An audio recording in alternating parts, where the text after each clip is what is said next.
코로나19 신규 확진자가 이틀 연속 1,000명대를 기록하는 상황에서 종교 관련 감염이 2주 동안 5배 증가한 것으로 나타났습니다. 정세균 국무총리를 비롯한 정부 관계자들은 교계 지도자들을 만나 방역을 철저히 해줄 것을 당부했습니다. 오요셉 기자입니다. 17일 0시 기준 코로나19 신규 확진자는 1,014명으로 이틀 연속 1,000명대를 기록했습니다.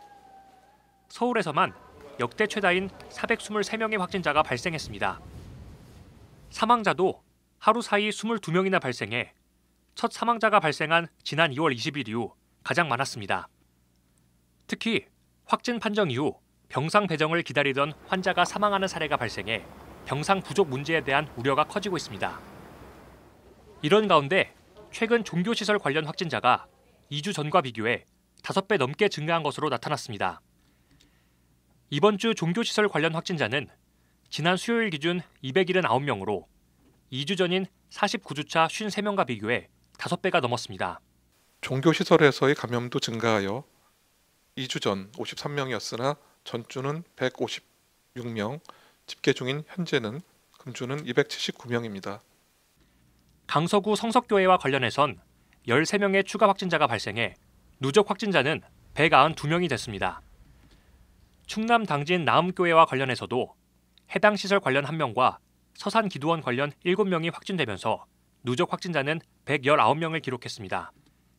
방역당국은 연말연시를 앞두고 대규모 모임과 행사는 줄었지만 소규모 모임이 늘었다며 이번만큼은 각종 만남과 모임을 취소하고 사람 간 접촉을 피해 주실 것을 간곡하게 부탁드린다고 전했습니다. 겨울이라는 계절적 요인과 연말연시라는 사회적 분위기도 유행 통제에 어려운 요인으로 작용하게 될 것입니다. 안타까운 일이지만 소중한 가정과 가족을 보호하기 위해서 한 번의 실천이 더 중요한 상황입니다. 한편 정세균 국무총리는 한국교회 총연합 공동대표회장들을 초청해 오찬을 나누며 코로나19 확산 방지를 위한 개신교계의 협조를 당부했습니다. 이에 앞서 청와대 김재남 시민사회 수석도 한교총을 방문해 코로나19 대응 방안 등을 논의했습니다.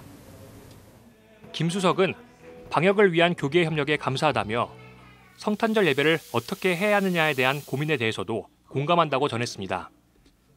문화체육관광부 박양호 장관도 16일 한교총 공동대표회장들과 만나 교회에 더욱 철저한 방역을 요청했습니다. 박 장관은 예배 등의 문제로 교회 안에서 많은 어려움이 있음을 알고 있지만 지금까지 협조해 주신 것처럼 앞으로도 계속 협조해 주길 바란다고 말했습니다. 성탄절과 연말연시를 앞두고 교회에 더욱 철저한 방역 노력이 요구되는 가운데 한국 구세군 등 일부 교단들은 성탄 예배와 송구영신 예배를 포함한 모든 예배를 전면 비대면으로 진행한다고 밝혔습니다. CBS 뉴스 오요셉입니다.